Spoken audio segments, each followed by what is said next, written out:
नमस्ते दोस्तों, target with Amit में आपका स्वागत है। आज हम केमिस्ट्री का एक ऐसा सवाल उठाने वाले हैं जो हमारी रोज की जिंदगी से जुड़ा हुआ है। जब हम बाजार से कोई चीज खरीदते हैं और उस पर प्योर या शुद्ध लिखा देखते हैं तो हमारे मन में क्या आता है? आज हम इसी शुद्धता के पीछे का विज्ञान जानेंगे। क्या हमारे आसपास की चीजें सच में उतनी ही शुद्ध हैं जितना हम सोचते हैं? चलिए पता लगाते हैं। जरा सोचिए, आप सुपरमार्केट में हैं। आपके हाथ में दूध का पैकेट है, घी का डब्बा है या मसालों का पैकेट है, और सब पर बड़े बड़े अक्षरों में लिखा है 100% शुद्ध। हम इसे बिना मिलावट के तौर पर देखते हैं और ये अच्छी बात भी है। पर क्या आपको पता है, एक साइंटिस्ट के लिए इनमें से कोई भी चीज शुद्ध नहीं है। जी हाँ, आपने बिल्कुल सही सुना। विज्ञान की दुनिया में शुद्धता का मतलब कुछ और ही होता है। तो चलिए इस गुत्थी को सुलझाते हैं। और यहीं पर है सारा खेल। हमारे लिए मतलब आम इंसान के लिए शुद्ध का मतलब है नो अडल्टरेशन, यानी कोई मिलावट नहीं। लेकिन एक केमिस्ट या वैज्ञानिक के लिए शुद्ध पदार्थ या प्योर सब्सटेंस वो है जिसका हर एक कण, हर एक पार्टिकल केमिकल रूप से बिल्कुल एक जैसा हो। अब इसी परिभाषा से जरा दूध को देखिए। दूध में पानी के कण हैं, फैट यानी वसा के कण हैं, प्रोटीन के कण भी हैं और लैक्टोज नाम की शुगर भी। ये सब अलग अलग तरह के कण हैं ना, इसलिए विज्ञान की नजर में दूध एक मिश्रण है, शुद्ध पदार्थ नहीं। तो इस कंफ्यूजन को दूर करने के लिए आज की हमारी पड़ताल में हम इन टॉपिक्स को एक एक करके समझेंगे। सबसे पहले जानेंगे कि विज्ञान में शुद्ध का असली मतलब क्या है। फिर देखेंगे कि पदार्थ को हम शुद्ध या मिश्रण में कैसे बांट सकते हैं। उसके बाद हम मिश्रणों की फैसिनेटिंग दुनिया में उतरेंगे और उनके दो मुख्य चेहरे समांगी और विषमांगी को पहचानेंगे। और आखिर में विलयन, निलंबन और कोलाइड के बीच के बारीक अंतर को उदाहरणों के साथ समझेंगे। तो चलिए इस ज्ञान की यात्रा को शुरू करते हैं। तो हमारे सफर का पहला पड़ाव है शुद्ध शब्द का असली मतलब। चलिए सबसे पहले इस शब्द की वैज्ञानिक परिभाषा को ठीक से समझ लेते हैं, क्योंकि यहीं से सारी बातें शुरू होती हैं।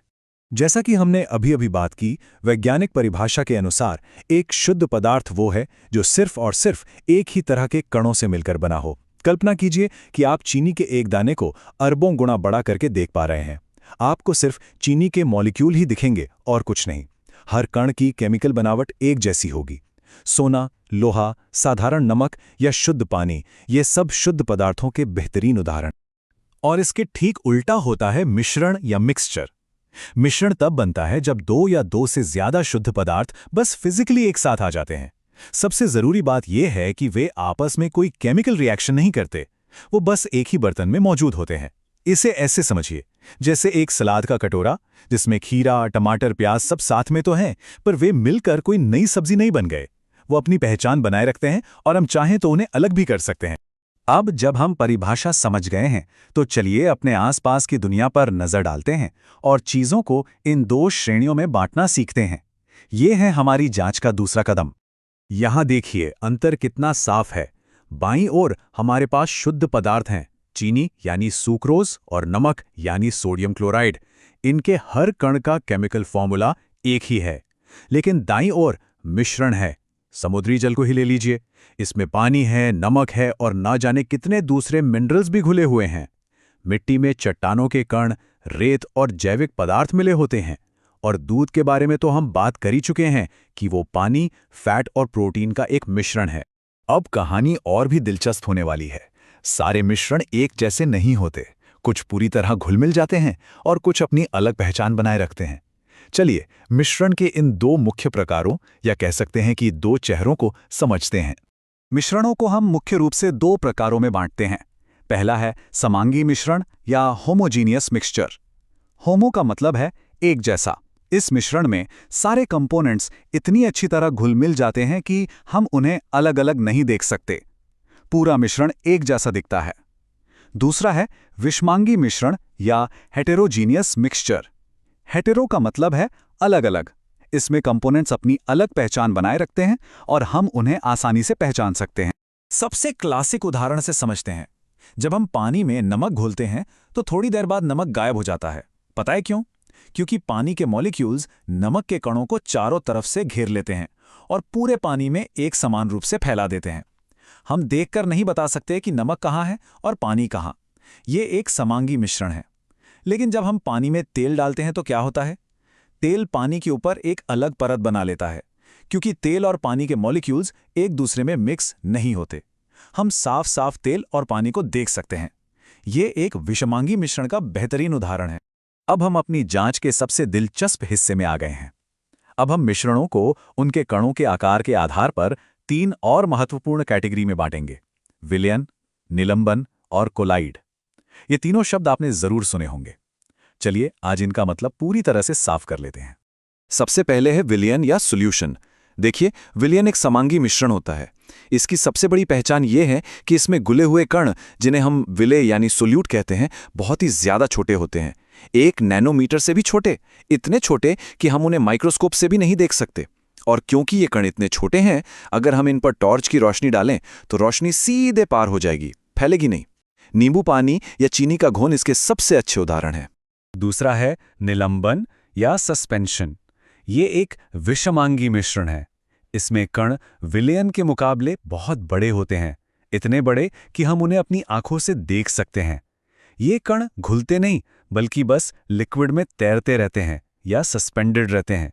और अगर हम इसे थोड़ी देर के लिए शांत छोड़ दें तो ग्रेविटी की वजह से ये कण धीरे धीरे नीचे बैठ जाएंगे। पानी में मिट्टी या चॉक पाउडर घोलना इसका एक बढ़िया उदाहरण है। आपने देखा होगा ना, कई दवाइयों की बोतल पर लिखा होता है, इस्तेमाल से पहले अच्छी तरह हिलाएं। वो इसलिए क्योंकि वो भी एक निलंबन होती हैं। और अब आते हैं सबसे दिलचस्प कैटेगरी पर, कोलॉइड या कोलॉइड। कोलॉइड इन दोनों के बीच में आता है। इसके कणों का आकार विलयन से बड़ा लेकिन निलंबन से छोटा होता है। इसकी सबसे खास बात यह है कि यह दिखने में समांगी लगता है, जैसे दूध या जेली। हम दूध में फैट के कणों को अलग से नहीं देख सकते, लेकिन असल में ये एक विषमांगी मिश्रण है।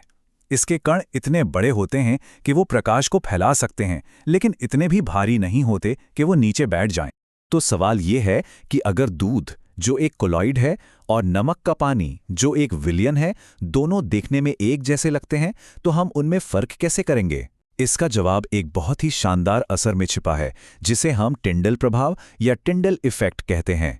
यही वो चाबी है जिससे हम इन अदृश्य कणों की मौजूदगी का पता लगा सकते हैं। ये नज़ारा तो हम सबने ज़रूर देखा होगा, जब किसी घने जंगल में या किसी अंधेरे कमरे में एक छोटे से छेद से रोशनी आती है तो हमें पूरी लाइट की बीम दिखाई देती है ना? ऐसा इसलिए होता है क्योंकि हवा में मौजूद धूल या धुंध के कोलाइडल कण उस रोशनी को बिखेर देते हैं, यानी स्कैटर कर देते हैं। इसी को टिंडल प्रभाव कहते हैं। अब सोचिए, अगर हम दूध से भरे ग्लास से लेजर लाइट पास करेंगे तो हमें लाइट का रास्ता साफ दिखेगा, लेकिन नमक के पानी से करेंगे तो नहीं दिखेगा। चलिए, अब तक हमने जो भी सीखा है उसे इस टेबल की मदद से जल्दी से रिवाइज करते हैं। सबसे पहले कणों का आकार देखिए। विलयन में सबसे छोटे, निलंबन में सबसे बड़े और कोलॉइड में बीच के। फिर दिखावट, विलयन पारदर्शी होता है, निलंबन अपारदर्शी और कोलॉइड पारभासी यानी धुंधला सा दिखता है। अब स्थिरता की बात करते हैं। विलयन और कोलॉइड स्थायी होते हैं, मतलब इनके कण नीचे नहीं बैठते, लेकिन निलंबन अस्थायी होता है। और सबसे बड़ा अंतर, टिंडल प्रभाव। विलयन ये प्रभाव नहीं दिखाता, जबकि कोलॉइड और निलंबन दोनों ही प्रकाश को फैलाते हैं। चलिए अब इस ज्ञान का एक प्रैक्टिकल इस्तेमाल देखते हैं। जब हम कोई विलयन बनाते हैं तो ये जानना जरूरी होता है कि उसमें कोई चीज़ कितनी मात्रा में घुली है। इसे हम सांद्रता या कॉन्सेंट्रेशन कहते हैं। स्टेप 1, सबसे पहले पहचानें कि विलेय जो घुलता है क्या है और विलायक जिसमें घोला जाता है क्या है। हमारे उदाहरण में 40 ग्राम नमक विलेय है और 320 ग्राम पानी विलायक। स्टेप 2, अब पूरे विलयन का कुल द्रव्यमान निकालिए। ये होता है विलेय का द्रव्यमान प्लस विलायक का द्रव्यमान। तो 40 ग्राम प्लस 320 ग्राम हो गया 360 ग्राम। स्टेप 3, सांद्रता निकालने का सूत्र है विलेय का द्रव्यमान, उसे विलयन के द्रव्यमान से भाग दें और 100 से गुणा करें। स्टेप 4, तो चलिए वैल्यूज डालते हैं। 40 को 360 से भाग दिया और 100 से गुणा किया। इसे हल करने पर हमें जवाब मिलता है 11.1%। इसका मतलब है कि इस विलयन की सांद्रता 11.1% है। चलिए आज की हमारी इस ज्ञान यात्रा के सबसे जरूरी पॉइंट्स को एक बार फिर से दोहराते हैं, ताकि सब कुछ अच्छी तरह से याद हो जाए। ये है हमारी पड़ताल का अंतिम निष्कर्ष। तो आज हमने क्या सीखा? सबसे पहली और जरूरी बात, विज्ञान में शुद्ध का मतलब बिना मिलावट नहीं, बल्कि एक ही तरह के कण होता है। दूसरी बात, हमारे आसपास का हर पदार्थ या तो शुद्ध है या फिर मिश्रण। तीसरी बात, मिश्रण भी दो तरह के होते हैं, समांगी जो पूरी तरह घुल जाते हैं और विषमांगी जो अलग-अलग रहते हैं। और आखिर में हमने सीखा कि कणों के आकार के आधार पर हम मिश्रणों को विलयन, निलंबन और कोलाइड में बांट सकते हैं और टिंडल प्रभाव के जरिए कोलाइड्स को पहचान सकते हैं। और अब जाते जाते आपके लिए एक सवाल। हमने आज जो कुछ भी सीखा है उसके आधार पर जरा सोचिए, जिस हवा में हम सांस लेते हैं वो क्या है? क्या वो एक विलयन है, एक निलंबन है या एक कोलॉइड? अपना जवाब नीचे कमेंट्स में जरूर बताइएगा। ये सवाल हमें याद दिलाता है कि विज्ञान किताबों में नहीं बल्कि हमारे चारों ओर, हमारी हर सांस में मौजूद है। अगर आपको ये वीडियो यूज़फुल लगी हो तो target with Amit YouTube channel को सब्सक्राइब जरूर करें। ऐसी ही इजी और डिटेल वीडियोस के लिए बेल आइकन दबाएं।